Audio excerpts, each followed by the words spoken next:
함께 기도하시겠습니다. 살아계셔서 우주와 만물을 다스리시는 하나님 아버지, 오늘 이 시간에 저희를 여러 곳에서 불러 모아 하나님의 말씀 앞으로 인도해 주시고 함께 교제할 수 있는 이 시간을 허락해 주시니 감사드립니다. 저희는 이 세상에서 빛과 소금으로 하나님의 말씀을 전파하고 하나님을 증거하는, 예수 그리스도를 전파하고 증거하는 역할을 하나님께서 영광스러운 그 일을 저희에게 주셨습니다. 하루도 그 일이 소홀함이 없게 늘 그것을 마음속에 담고 하루하루를 살고 한 시간 한 시간을 살 수 있도록 도와주시고 인도해 주십시오. 오늘 수요 예배 시간입니다. 하나님의 말씀을 함께 나누는 이 시간, 하나님께서 함께 해주셔서 저희 뜻이 나타나지 않고 오직 거룩하신 하나님의 뜻만이 나타날 수 있도록 도와주십시오. 이 모든 말씀 우리를 죄악에서 영원히 용서해 주신 예수 그리스도 이름으로 감사하며 기도드렸습니다. 아멘. 오늘은 11월 24일 수요일입니다. 저녁 예배 시간이고요. 오늘은 요한복음 19장 말씀을 통해서 하나님의 말씀으로 은혜를 나누고자 합니다. 모니터가 보이지 않는 관계로 성경 말씀을 직접 찾아서 같이 읽겠습니다. 보여요? 여긴 안 뜨는데? 거긴 떠요?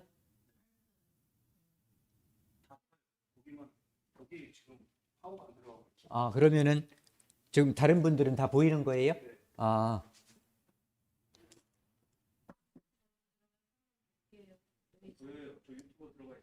예. 그러면은 여기 계신 분들은 성경을 찾아서 보세요. 예.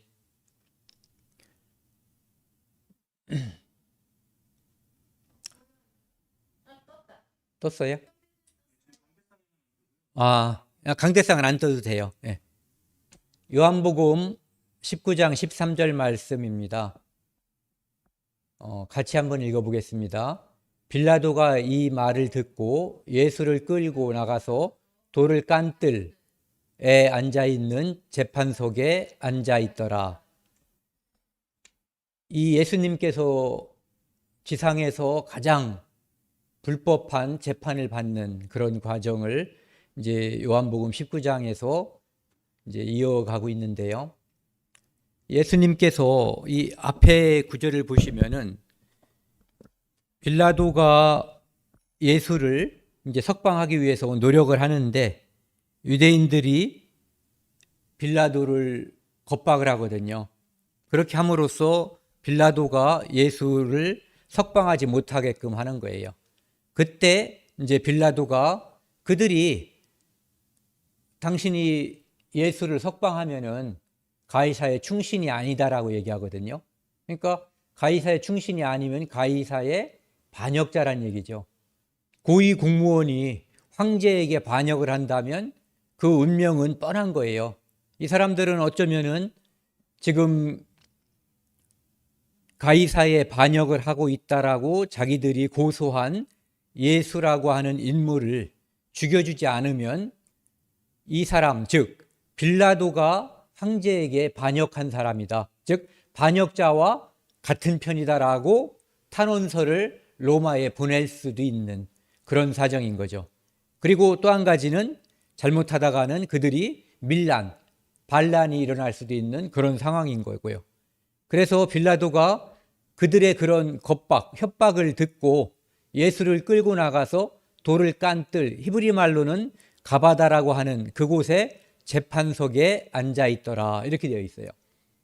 근데 우리가 이제 먼저 여기서 생각해 보고 싶은 것은 재판석에 누가 앉았냐면은 누가 앉았어요? 빌라도가 앉았잖아요. 예. 그러니까 신기한 일이 벌어진 거죠. 인간이 하나님의 아들, 하나님을 재판하는 그 자리에 사람은 재판 자리에 앉아 있고 재판석에 앉아 있고 하나님이신 예수 그리스도는 피고인으로 그 재판을 받는, 여기 잘 나와 있지 않지만 무릎을 꿇렸는지 아니면 이제 그들 나름대로의 형틀에 묶어서 피투성이가 된 그런 모습으로 이제 그 앞에 있을 가능성이 있는 거예요. 그래서 이 성경을 읽을 때마다 저는 그 패역이라는 말이 떠올라요. 패역. 제가 예전에 이 그림을 봤는데요. 이 그림은 우리가 자주 많이 봤던 그림이거든요.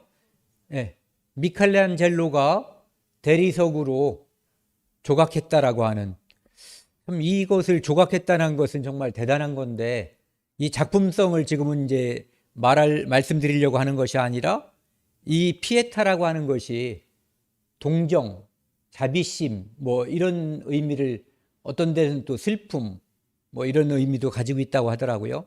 그런데 제가 봤었던 어느 책에서 크리스찬이 이 그림을 이렇게 자기가 쓴 책에다가 이 그림을 옮겨놓고 거기다가 우측에 있는 글씨 패역이라고 하는 이 글자를 딱 박아놨어요. 그때 제가 그 글을 보고, 그림과 글을 보고서 와, 정말 이 사람 멋지다. 어떻게 이렇게 멋있는 단어를 떠올렸을까, 이런 생각을 했어요. 인간이 자기 인류를 구원하기 위해서 이 땅에 오셨고, 그리고 그 구원을 완성하기 위해서 십자가에 못 박혀 돌아가시고, 그리고 이제는 죽음 뒤에 부활이 남아있는 상태였지만, 여기 나와 있는 이 그림은 마리아라고 하는 예수 그리스도를 낳아준 육신의 어머니가 예수 그리스도의 시신을 안고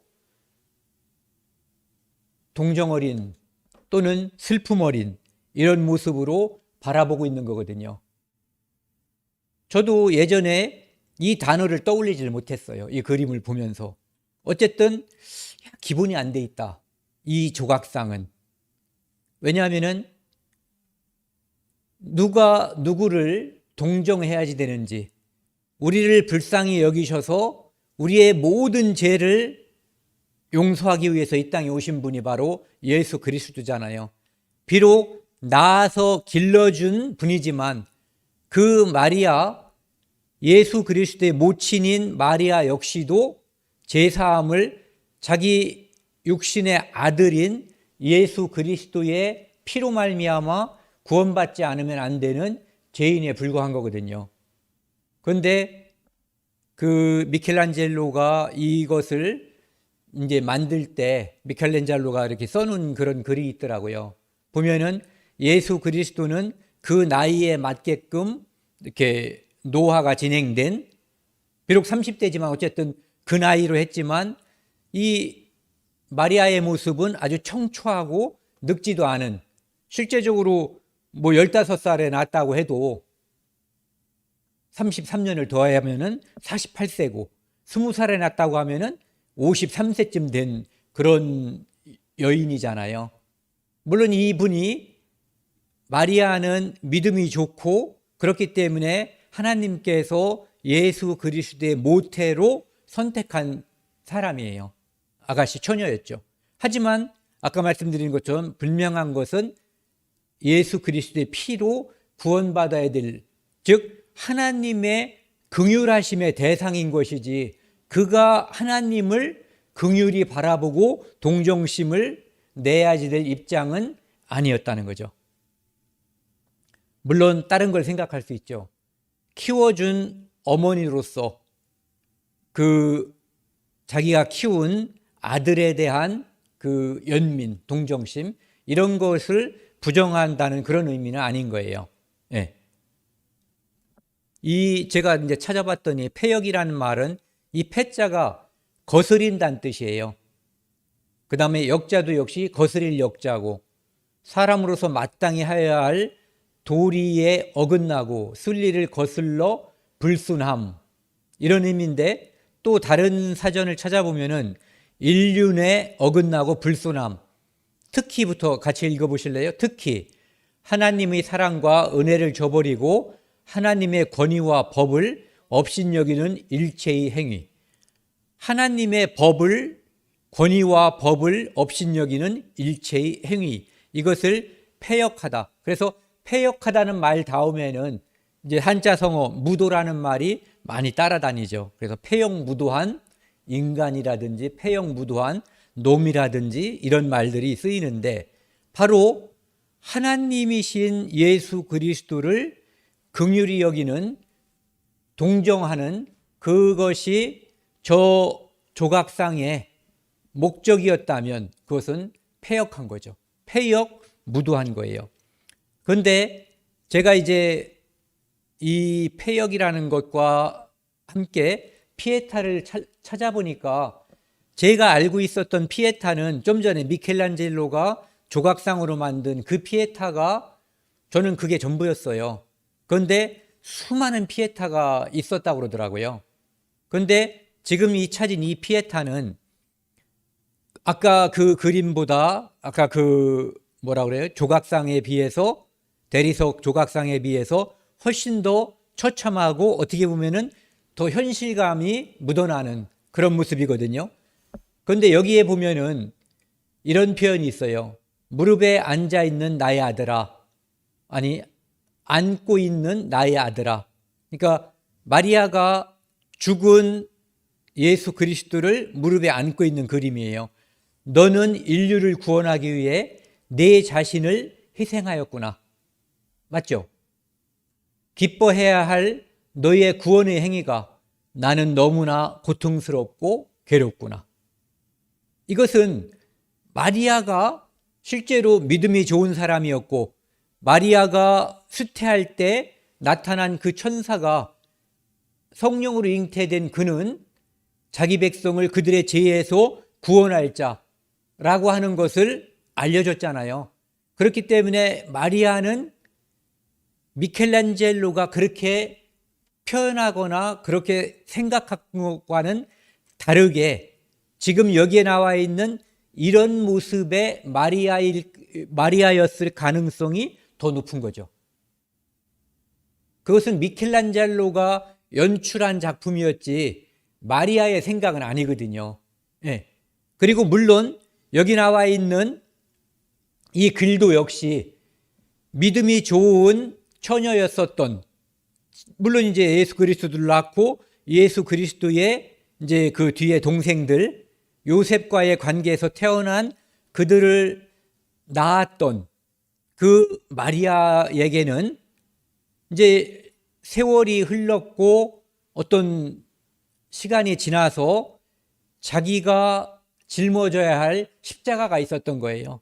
바로 내가 그렇게 사랑했던 그 아들이, 어쨌든 인류의 구원이라고 하는 대의 큰 목표가 있었지만, 그래도 그 엄마 앞에서 십자가에서 피 흘리고 엄청난 조롱과 고통과 모욕을 당하면서 죽어가고 죽은 모습을 바라보는 그 모습은 엄청나게 고통스러웠을 거예요.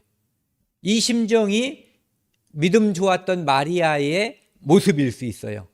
하지만 그렇다고 해도 성경에 이것은 우리가 상상하는 거죠.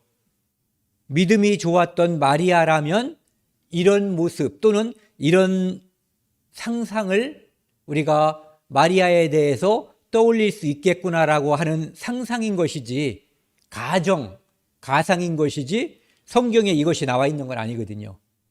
그렇기 때문에 우리가 상상하거나 가정에서 말할 수 있지만, 이런 문단, 이런 글귀들이 마치 성경적인 표현인 것처럼, 마치 성경의 하나인 것처럼 우리는 말할 수는 없다는 얘기예요. 만약에 그렇게 된다면 그거 역시도 좀 전에 그 단어 패역이란 말에 우리의 상상이 패역을 낳는 도구가 될 수 있다는 거죠. 왜? 성경을 더하는 거기 때문에요.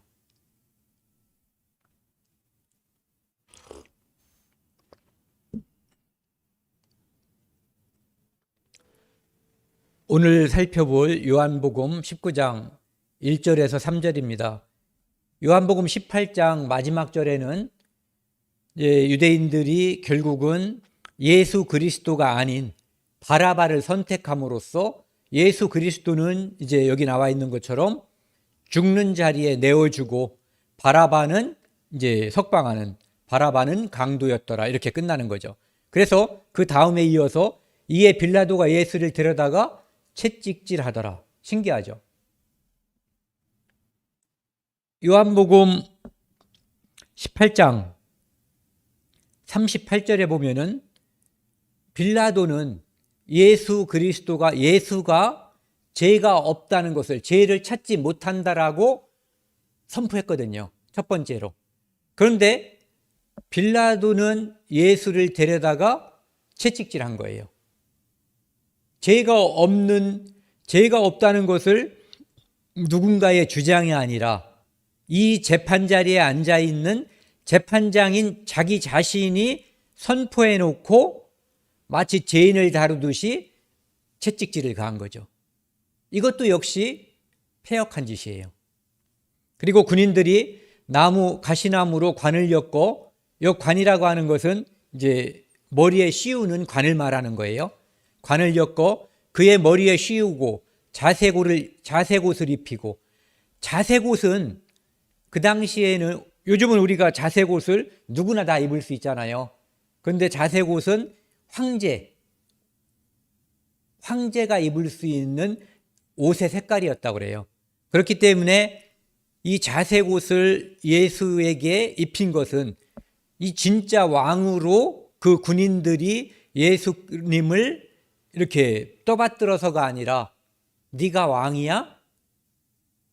그러면서 조롱하기 위해서 입힌 거죠. 그러니까 채찍질한 거나 자색옷을 입힌 거나 역시 그들이 예수 그리스도를 아무렇게나 패역무도하게 대접한 모습인 거예요. 3절에도 보면은 앞에 가서 이르되 유대인의 왕이여 평안할지어다. 유대인의 왕이여 평안할지어다. 여기까지만 딱 떼서놓고 보면은 뭐 그럴듯한 말이죠. 유대인의 왕이여 평안할지어다. 축복을 비는 것처럼 보여요. 하며 손으로 때리니라. 아마 뺨때기 때렸을 가능성이 매우 높죠. 모욕하기 위해서 때렸기 때문에. 그래서 채찍질하고 자색옷을 입히고 왕이라고 부르고 때리고, 이 모든 것이 이 로마 군인들이 빌라도의 묵인하에 예수 그리스도에게 가해진 폭력이며 패역무도한 짓인 거죠. 그 다음에 6절에 보시면은요, 대제사장들과 아랫사람들이 예수를 보고 소리질러 가로되 십자가에 못 박으소서, 십자가에 못 박으소서 하는지라. 빌라도가 이르되 너희가 친히 데려다가 십자가에 못 박으라. 나는 그에게서 죄를 찾지 못하노라. 대제사장들과 대제사장들에 의해서 그 자리에 모이고 그를 대제사장들의 원하는 대로 함께 소리를 지르는 하수인들이 이제 예수를 십자가에 못 박으라고 소리 지르는 거죠. 그들은 지금 자기들이 무슨 말을 하는지, 그가 지금 재판할 수 있는 입장은 빌라도지만 재판관에게 영향을 미쳐서 이 재판에 영향을 미치려고 하는 폭도로서의 역할을 지금 하고 있는 거거든요. 그러니까 재판에 영향을 미치는 짓을 하는 거예요. 2번이나 연달아서 십자가에 못 박으소서, 십자가에 못 박으소서. 십자가의 형은 뭐 이렇게 보니까 그런 말들이 있어요. 첫 번째는 여자는 십자가에 못 박지 않았대요. 그리고 노예나 사회적으로 아주 반사회적인 사람들, 이런 사람들에 대해서 십자가형을 취했다고 그러더라고요. 그렇기 때문에, 그리고 온전히 전에도 제가 몇 번 말씀드린 것처럼 아무것도 걸치지 않은 완전한 나체, 벌거벗은 모습으로 이제 그 형을 집행한 거죠. 그렇기 때문에 십자가에 못 박으라는 것은 이 사람들이 예수 그리스도에 대해서 얼마나 큰 증오심을 갖고 있는가를 알 수가 있는 거예요. 그것 중에 예수 그리스도에 해당되는 것은 아무것도 없거든요. 죄도 없고, 그 다음에 더군다나 십자가에 못 박혀야 될 만한 그런 죄는 더더욱 없는 거예요. 재판관인 빌라도가 죄가 없음을 이미 2번 선언한 뒤죠. 18장 38절에 나와 있고 19장 4절에서도 빌라도는 죄가 없음을 선언했어요. 그래서 여기서도 다시 그 뒤에 빌라도가 이르되 너희가 친히 데려다가 십자가에 못 박으라. 나는 그에게서 죄를 찾지 못하노라. 이 빌라도는 예수가 십자가에 못 박히는 것을 진심으로 원하지는 않았던 것 같아요. 왜냐하면 이 십자가에 처형하는 이 형벌은 로마의 형벌이거든요. 그렇기 때문에 너희들이 데려다가 십자가에 못 박으라라고 하는 이 말은 그들에게는 실제적으로 십자가에 못 박을 권한이 없다는 것을 전제로 되어진 말이거든요. 그러니까 그들이 원하는 것을 거부하는 거죠. 그렇기 때문에 거부의 의사가 이거예요. 나는 그에게서 죄를 찾지 못하였노라. 그래서 7절에 보면은 유대인들이 대답하되 우리에게 법이 있으니 그 법대로 하면 그가 당연히 죽을 것은 그가 자기를 하나님의 아들이라 함이니이다. 여기 보시면은 지난번에도 말씀드린 것처럼 예수를 그들이 빌라도에게 넘겨줄 때 처음에 넘겨준 이유가 뭐였어요? 행악자였거든요. 행악자라고 했는데 빌라도가 3번에 걸쳐서 그에게서 행악자로서의 면모, 즉 죄를 찾을 수 없다라고 3번 연속해서 재판관인 빌라도가 말하니까 이제 노선을 바꿔버린 거예요. 우리에게 법이 있으니 그 법대로 하면 예수가 당연히 죽을 것은 그가 자기를 하나님의 아들이라 함이니이다. 그럼 하나님의 아들이라고 하는 것은 유대인의 율법을 어긴 거잖아요. 그렇다면 로마법에 의한 십자가 처형이 가당치 않은 거죠. 그렇기 때문에 빌라도는 여기서 그들에게 버텼어야지 되는 거예요. 그리고 너희들이 할 수 있으면은 이런 경우에 실제로 하나님의 아들이 아니거나 또 선지자가 아닌데 선지자인 척 한 거나 그랬으면은 어떤 형벌이 있어요? 돌로 쳐 죽이는 거예요. 그런데 그들은 자기들의 손에 피를 묻히지 않기 위해서 공권력인 빌라도에 의해서 예수 그리스도를 처형하기 위해서 계속해서 제목을 바꿔가면서 빌라도를 겁박하고 계속해서 선동하고 있는 거죠. 빌라도가 이르되 내게 말하지 아니하느냐? 내가 너를 놓을 권한도 있고 십자가에 못 박을 권한도 있는 줄 알지 못하느냐? 빌라도는 고위 공무원이잖아요. 로마에서 황제에게 명령을 받고 예루살렘에 파견된, 그러니까 유다 땅에 파견된 총독이잖아요. 그러니까 너를 놓을 권한도 있고 너를 십자가에 못 박을 권한도 있는 줄을 알지 못하느냐라고 예수께 묻는 거죠. 예수께서 대답하시되 위에서 주지 아니하셨더라면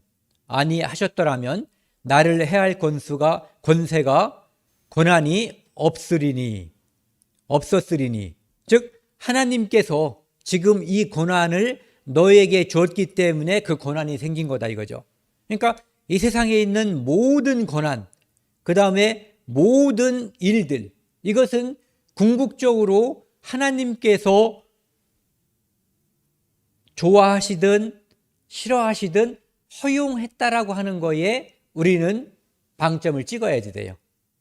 허용했다. 그리고 어떤 것들은 하나님께서 기뻐하시는 것이 있고 하나님께서 기뻐하지 않는 것도 있어요. 하나님께서 허용했다고 하더라도 이것은 하나님께서 어떻게 보면은 허용하셨고 어떻게 보면은 기뻐하신 일도 될 수 있는 거죠. 결국은 이 불법한 재판과 그 악독한 이스라엘 사람들의 모함과 이 모든 것들은, 선동은 악한 것이지만 이 모든 것들이 그들의 악, 빌라도와 선한 재판을 해야 될 빌라도, 그 다음에 하나님의 백성인 유대인으로서 하나님의 율법에 근거해서 선과 악을 판별해야 될 그들. 그런데 그들은 둘 다 자기들의 임무, 자기들이 해야 될 일을 다 완전히 잊어버린 거예요. 그래서 그들은 선한 일을 버리고 악한 일에 결탁이 됐는데, 그 악한 일에 결탁된 그것으로 인해서 하나님께서는 그들의 그 악함을 역으로 이용하셔서 예수 그리스도를 십자가에 못 박음으로써 우리 모든 인류의 죄를 대속하는 선한 일로 바꿔주신 거죠. 그들의 악은 악대로 하나님께서 심판하시는 거예요. 하지만 하나님께서는 그 악을 선한 것으로 바꿔주시는 거죠. 마치 에스더서에 나와 있는 하만이 유대인들을 다 죽이려고 흉계를 세웠는데, 에스더가 아하수에로 왕에게 나아감으로 말미암아, 그리고 오히려 거꾸로 모든 유대인들을 죽이려고 했었던 하만의 흉계가 무너지고 유대인들이 오히려 아말렉을 진멸하는 일이 이제 벌어진 거죠. 그래서 슬픔이 변해서 기쁨이 된, 이것도 폐역무도한 그 일이 변해서 궁극적으로는 우리의 구원을 이루는 하나님의 역사가 일어나는 거예요. 그래서 위에서 주지 않았다면 그 해야 할 권한이 없기 때문에 예수님께서는 이렇게 말씀하신 거죠. 나를 내게 넘겨준 자의 죄가 더 크다. 빌라도가 죄 없다고 말씀하시진 않거든요. 하지만 빌라도 죄보다 더 큰 죄는 우리와 우리 자손들에게 돌려달라고 궁극적으로 이야기하면서 예수 그리스도를 끝까지 십자가에 못 박아버리는 유대인들, 그들의 죄가 더 큼을 말씀하고 있는 거죠. 그 다음에요, 빌라도가 아무리 애를 써도 예수를 석방할 수 있는 방법이 떠오르지 않는 거예요. 어쩌면은 힘을 썼지만 힘을 쓴 것은 진심이었을 수도 있어요. 그런데 궁극적으로 그는 의로운 사람이 아니었던 거죠. 이 세상에 많은 사람들이 선을, 즉 어려운 사람을 보면은 도와주고 내 물질도 이렇게 그를 위해서 사용하고, 또 어려운 사람을 위해서 이렇게 노력으로 다 봉사도 하고 눈물도 흘려주고 함께하는 그런 마음들도 갖고 있거든요. 그것은 인간이 봐도, 하나님이 봐도 선한 일일 거예요. 하지만 그렇게 애쓰고 힘쓴 그 일 뒤에 그가 실제로 선한 일을 해야지 되는 거거든요. 그건 뭐냐면은 하나님의 일이죠. 하나님의 일은 하나님의 보내신 자를 믿는 것이 하나님의 일인 거예요. 그러니까 애쓰고 힘쓴 것보다 더 중요한 것은 하나님께서 인정하는 선한 일을 해야지 된다는 거죠.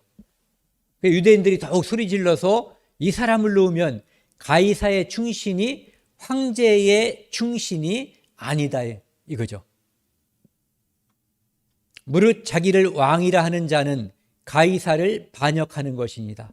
지금 한번 잘 보세요. 유대인들이 얼마나 사악한가. 지금 유대인들은 로마의 식민지예요. 누가 제일 밉겠어요? 로마 뒤에는 놈자를 붙였을 거예요. 우리가 지금까지도 일본 놈이라고 하는 것처럼 외놈이라고 하고.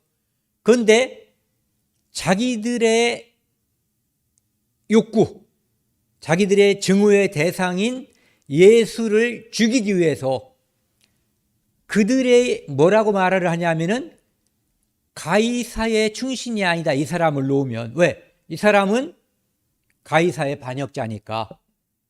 그래서 무릇 자기를 왕이라고 하는 자는, 그가 예수님께서 말했잖아요. 네가 유대인의 왕이냐? 네가 말하였도다. 즉 유대인의 왕이라는 거죠. 그러니까 자기를 왕이라고 하는 자는 가이사를 반역하는 자인데, 가이사를 반역하는 자를 살려주면 너도 빌라도 너도 반역자다라고 이제 엄포를 놓는 거죠. 그러니까 그들은 자기들의 그 사악한 욕심을 채우기 위해서 빌라도의 손을 빌어서 예수를 죽이기 위해서 자기들이 가장 증오하고 가장 미워해야 될 그 대상들을 지금 높이고 그것들을 인정하고 그런 모습을 보이는 거죠. 우리 그리스도인들이 살면서 저는 이 단어를 굉장히 좋아하거든요. 만약에 유대인들이 아무리 예수가 미웠어도 로마보다 더 미웠을까라는 생각을 한번 해보자고요. 그들은 예수를 로마보다 더 미워한 거예요. 그래서 로마의 손을 빌어서 예수를 죽이는 일을 감행한 거죠. 우리가 살면서 그리스도인들에게 닥치는 일들이 많이 있어요. 내가 어떤 일을, 이것을 내가 하면은 내 욕심일 수도 있고, 또 실제로 어떤 나한테 들어오는 이익일 수도 있어요. 또 어떤 것은 내 자존심일 수도 있어요. 내 자존심을 이끌기 위해서, 뭔가를 하기 위해서 그것을 바라볼 때에 먼저 생각해야지 될 것이 있다는 거죠. 그것은 뭐냐면은 의로운가. 이익을 보면 그것이 의로운가를 생각하라는 거예요. 유대인들이 자기들이 지금 하는 행동이 의로운가, 하나님 앞에서 하나님이 기뻐하실까라는 측면에서 바라봤다면 그들은 감히 예수를 죽이는 것이 가이사에게 충성하는 것이다라고 말하지는 못했을 거예요. 그리고 우리도 살면서 어떤 전도해야지 되는 대의 명분, 대의가 있거든요. 이 세상에서 우리가 살면서 가장 중요한 게 대의예요. 그리스도인에게 대의라고 한다면은 복음을 전하는 일이, 저는 여러 가지 대의가 종류가 있을 수 있지만 그것 중에 가장 큰 거라면 우리가 죽은 자를 건져내서 살리는 일, 즉 복음을 전하는 일이라고 생각을 해요. 그런데 만약에 직장에서 또는 가정 안에서 또는 어떤 사회 안에서 내가 복음을 전함으로써 복음을 전하는 그 일이 내 신상에 하나님께서는 기뻐하시는 분명한 대의가 있지만 내 신상에 그다지 이롭지 않다라고 판단이 될 때, 그때 나는 어떤 행동을 해야 될 건가, 무엇을 말하고 무엇을 말하지 않아야 되는가를 생각해 봐야 된다는 거죠. 그러니까 그런 일이 벌어질 때 대의를 우리가 명확히 안다면, 대의는 아까 말씀드린 것처럼 죽어가는 자를 살리는 일, 복음을 전하는 이 일은 언제 어디서나 옳은 일이에요. 그렇기 때문에 그것은 우리가 늘 해야지 되는 일이죠. 그러면은 그것을 통해서 나에게 불리한 것, 예를 들어서 내 인사권을 가지고 있는 내 상사가 그것을 좋아하지 않아요. 그럼 인사고과가 나빠지겠죠. 그것을 감수하는 것, 그리고 그것을 감수하고도 내가 의로운 것을 추진하는 것, 의로운 것을 바라보고 의로운 것을 하기 위해서 말하고 행동하는 것, 이것이 그리스도인이 견리사이라는 이 단어를 한번 좀 떠올려 볼 수 있는, 떠올리면서 생각해 볼 측면이 있다 이거죠. 이해관계라고 하는 것, 이 이로움이 뭐가 진정한 이로움이냐를 생각하면은 대의가 답인 거예요. 빌라도가 처음으로 돌아가서요, 빌라도가 이 말을 듣고 예수를 끌고 나가서 그들의 협박을 받은 거예요. 예수를 죽이지 않으면 가해사의 충신이 아니다. 이렇게 얘기한 거죠. 나가서 돌을 깐 뜰에 있는 재판석에 앉아 있더라.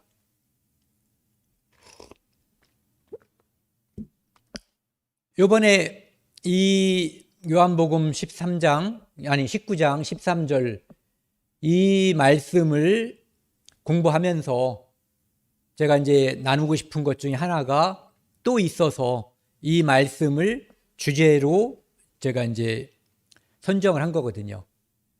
재판석에 앉아 있더라 하는 거 있는 이 앉다라고 하는 말이 이 헬라 말로 두 가지 동사를 포함하고 있대요.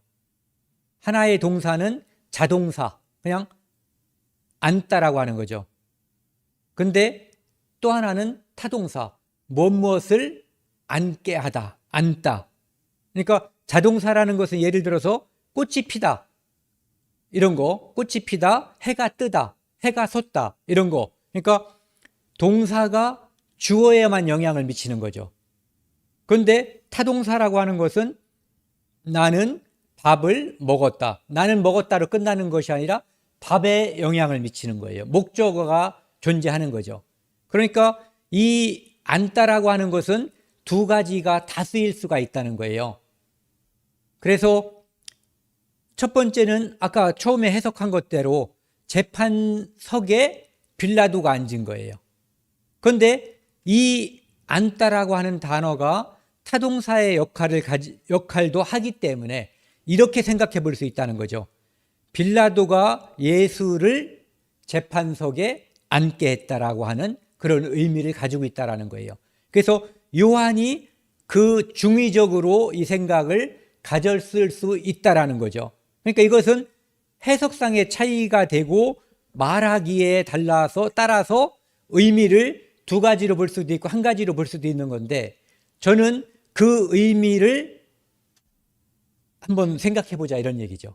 뭐냐면은 지금 예수님께서 좀 전에 말씀하신 것처럼 너에게 그 권한을 위로부터 주지 않았다면 나를 석방할 권한과 나를 십자가에 못 박을 권한이 내게 있었겠냐라고 예수님께서 물어보셨는데 그렇다면 지금 이 자리가 눈으로 보이는 현상적으로 우리 육안의 눈으로 볼 때는 빌라도가 예수 그리스도를 심판하는 자리지만 궁극적으로는 예수 그리스도가 모든 인류를 심판하기 위해서 십자가에서 못 박히는 모든 인류를 구원하기 위해서 십자가에 못 박히는 그 길로 들어가는 거거든요.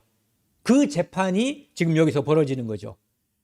그렇기 때문에 이 재판의 주체는 결국은 하나님이신 거죠. 하나님.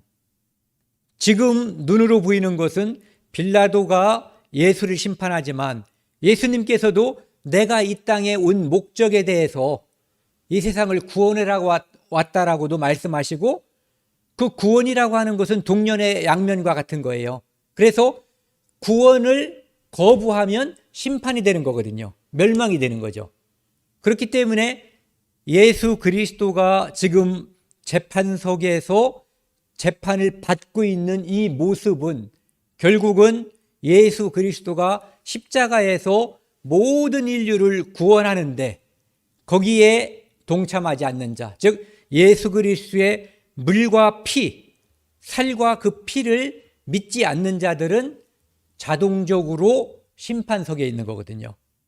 그렇기 때문에 이 자리라고 하는 것은 바로 빌라도가 예수 그리스도를 재판석에 앉게 했다라고 하는 그 의미를 우리가 생각해 볼 수 있다라는 거죠. 그리고 그것은 늘 우리가 마음속에서 생각해 봐야 될 것 같아요. 나는 이 세상에 살면서 누구를 왕으로 모시고 있는가? 빌라도는 로마에 있는 가이사, 황제를 왕으로 모셨죠. 그렇기 때문에 대의를 무시해버리고 잘못하면 가이사에게, 즉 로마에 있는 황제에게 소환되거나 파면되거나 그럴까봐 대의를 버린 사람이에요. 우리는 살면서 아까 말씀드린 것처럼 똑같이 견리사의라고 하는 그 한자성어를 생각해 볼 때 우리가 누구를 왕으로, 무엇을 왕으로 삼고 있는지 이것을 늘 생각해 봐야만 내가 어떤 일을 당했을 때 내 판단이 늘 의로울 수가 있는 거예요. 그리고 또 한 가지는 나는 내가 언제고요 내 위에 재판장이신 예수 그리스도가 있다는 것을 염두에 두고 사는가, 아니면 마치 내가 왕이나 되는 것처럼 재판관이 되는 것처럼 형제자매들을 판단하고 구원받지 않은 사람들 저것들 이렇게 판단하지 않는지 역시 생각을 해봐야지 된다는 거죠. 우리가 의롭게 된 것은 예수 그리스도의 보혈의 능력이지 나의 의로움은 0.00001%도 포함되어 있지 않은 거거든요.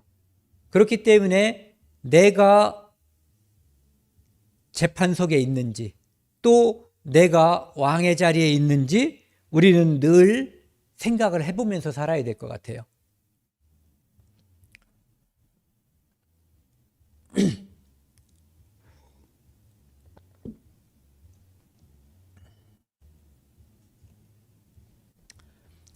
오늘 마지막 말씀입니다. 요한복음 19장 14절에서 16절까지 말씀입니다.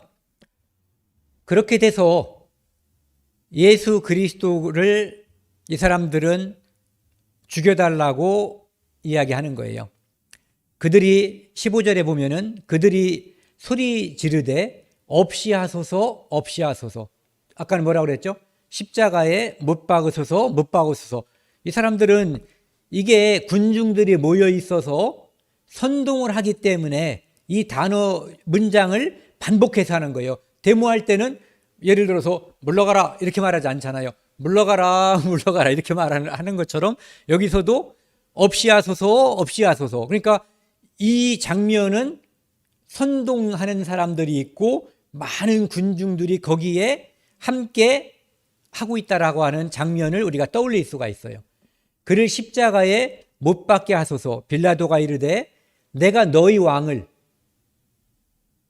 빌라도는 그가 왕이라고 했지만 그를 채찍질했고 또 자색옷을 입혀서 모욕을 했고 또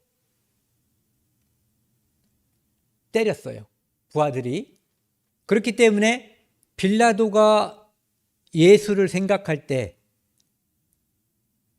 진정한 왕으로 생각한 건 아니죠. 그렇죠? 죄가 없다는 것은 맞지만 왕으로 보진 않은 거예요. 그래서 힘도 없고 여기에서 아무런 능력도 없이 우리가 때리면 맞고 하는 그런 모습의 왕, 이게 너희들이 생각하는 왕이냐? 이렇게 이제 조롱기 섞인 말로 너희 왕을 십자가에 못 박으랴. 도대체 이런 왕이 어디 있냐 이거죠. 너희들한테 이 왕이 무슨 영향을 끼치길래 이 사람을 죽여달라고 하냐 이렇게 묻는 거예요. 대제사장들이 대답하되 가이사에는 우리에게 왕이 없나이다. 아주 심각한 말을 한 거죠. 그 사무엘상 8장 5절에서 7절까지 보면은요, 유대인들이 이스라엘 사람들이 사무엘에게 왕을 요구하거든요. 그때 사무엘은 그것을 싫어하죠. 그런데 하나님께서 그것을 허용하는 거죠. 이거야말로 기뻐서 받는 것이 아니라 그냥 허용하는 거예요. 그들이 자꾸 원하니까. 하나님의 기쁨이 있나요? 전혀 기쁨이 없거든요. 그런데 그렇게 하는 이유는 그들이 나를 버려서 사무엘 너를 버리는 게 아니라 하나님이신 왕 나를 버린 거다. 이렇게 얘기하는 거거든요. 그런데 지금 이들이 하는 것이 그 당시에 왕을 달라고 했었던 이스라엘 사람들의 모습과 흡사하죠. 가이사 외에는 우리에게 왕이 없나이다. 즉 하늘에 계신 여호와 하나님, 애굽에서 그들을 이끌어내고 지금까지 계속해서 그들의 모든 것을 지켜주시고, 그들이 잘못할 때 곁길로 나갈 때 채찍질하고 몽둥이로 다 툭툭 때려서 옳은 길로 인도해 오던 그 여호와 하나님에 대해서 그들은 오직 증오심과 살인하려고 하는 그 마음만, 율법을 어기는 거잖아요. 그들은 율법을 어기면서 율법을 지킨다라고 말을 하는 거예요. 살인하지 말라라고 하는 그 율법을 어기면서 자기들이 내세우고 있는 하나님이라고 하기 때문에 죽일 수밖에 없다라고 율법을 내세우는 거거든요. 그러니까 그들은 처음부터 끝까지 일관성도 없고 폐역무도한 짓을 계속해서 하는 거예요. 그들이 가장 죽어야 될 짓은, 가장 잘못된 짓은 뭐냐면은 가이사 외에는 우리에게 왕이 없다는 거. 그리고 예수 그리스도, 즉 그들이 그렇게 원하고 기다렸던 메시아를 구약 성경에 수많은 곳에 기록되어 있기 때문에 동방 박사들이 와서 유대인의 왕으로 태어날 리가 어디 있냐라고 물어봤을 때 그들이 즉각 얘기했잖아요. 그렇게 잘 알고 있는 것처럼 했었던 그들의 왕 메시아에 대해서 완전히 부정하고 오직 자기들이 지금 예수를 죽이는 거에만 혈안이 되어 있는 거예요. 그래서 가이사에는 우리에게 왕이 없다라고 그러죠.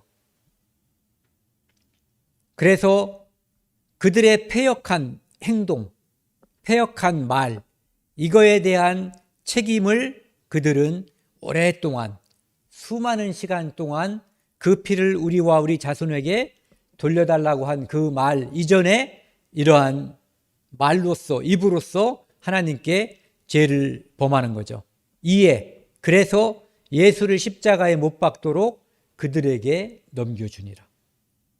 그래서 예수님께서는 십자가에 못 박혀서 우리의 모든 죄를 사하는 과정으로 갔지만 그 과정에서 그 군중들과 빌라도의 패역한 행위, 이것은 우리가 그리스도인들은 서로 협력하여 선을 이루는 거거든요. 그들은 악과 악이 모여서 악행을 한 거거든요. 그런데도 불구하고 하나님께서는 그 악을 선으로 돌려서 모든 인류를 구원하는 십자가의 구원의 사건으로다가 우리를 구원하신 거죠. 여기까지 하겠습니다. 같이 기도하시겠습니다. 하나님 아버지 감사합니다. 예수 그리스도를 십자가에 못 박아 달라고 한 이스라엘 사람들이 하나님을 왕으로 인정하지 않고 그들의 욕심과 그들의 증오심을 통해서 하나님의 아들을 십자가에 못 박았습니다. 우리 구원받은 사람들은 이 땅에서 나의 욕심 때문에 하나님을 몰라보는 일도 없어야 하고, 또한 하나님의 일보다 나 자신의 욕심이나 나 자신의 자존심을 더 먼저 내세우는 일도 없어야 하겠습니다. 저희 자신이 항상 말씀으로 살고 또 말씀으로 우리 자신을 돌아보아서 하나님 앞에서 언제나 복음을 생각하고 그 복음으로 사람을 살리는 일에 우리의 마음과 몸을 모두 바치는 저희들 되게 인도해 주시고 도와주십시오. 이 모든 말씀 우리를 사랑하시는 예수 그리스도 이름으로 감사하며 기도드렸습니다. 아멘.